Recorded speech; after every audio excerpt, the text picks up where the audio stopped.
Welcome to the Royal Road School of Carmelite Prayer, where we are currently studying the commentary on the Our Father prayer as written and described by Teresa of Avila in her Manual of Prayer, The Way of Perfection, where she describes this prayer spoken by Jesus as a spiritual path leading to union with God. Today we turn our attention to give us this day our daily bread. And Teresa tells us that Jesus knows that often we do not understand what the Lord's will is, and that doing the Father's will is difficult for us. What would happen if the Lord had not provided the remedy? There would have been only a very few who would have carried out these words he spoke to his Father for us, "Thy will be done." Yet once Jesus saw the need, he made the following petition: "Give us this day, Lord, our daily bread." Let us understand, sisters, what our good Master is asking for. It's really a matter of life and death, not to pass over these words hastily. I think Jesus observed that it was necessary for us to see his love and his courage in order to be awakened, not just once, but every day. Once he saw all of this, he must have resolved to remain with us here below. To do this was important and serious, so he desired it come from the Father's hand. Though they are one, Jesus wanted, as it were, to ask permission. He knew he was asking more in this request than in the others. He knew beforehand the death they would make him die, along with the dishonors and the insults that he would suffer. Well, what father would consent that his son remain among us to suffer? Certainly, Lord, no father but yours. What great love from the Son, and what great love from the Father. Since Jesus had already said, "Thy will be done," he had to do that will, which he does by loving us as himself. He sought ways of doing it with greater perfection, even though the fulfillment of this commandment was at a cost to himself.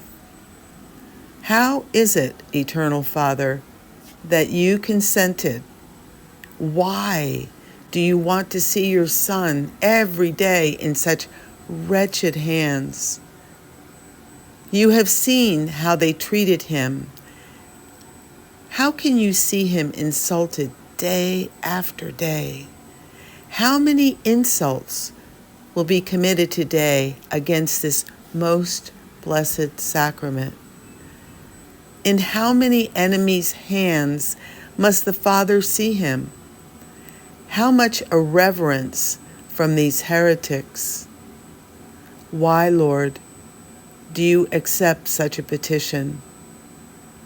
In exchange for doing your will perfectly and doing it for us, he allows himself to be crushed to pieces each day.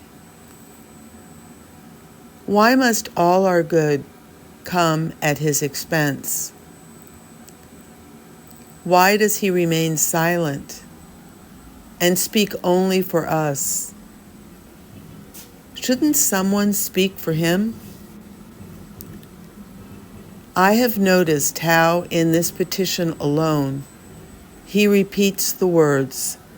First, he asks the Father to give us this day, this daily bread, and then repeats, "Give it to us this day, Lord," invoking the Father again.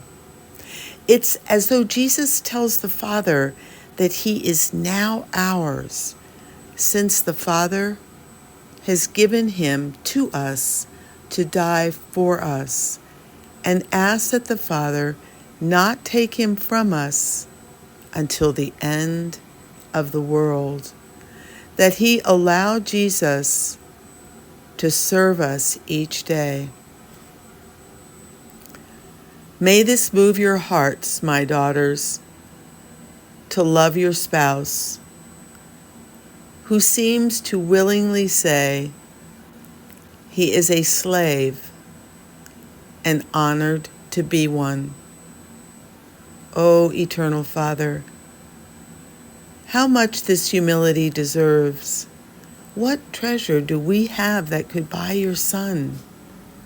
The sale of him was for 30 pieces of silver, yet to buy him, no price is sufficient.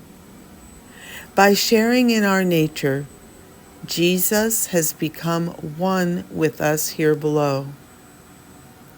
As he is Lord of his own will, Jesus reminds the Father that as he belongs to him, the Father can in turn give Jesus to us. And so he says, our bread. Jesus makes no difference at all between himself and us, but it is us who makes the difference by not giving ourselves up each day for his majesty. Amen.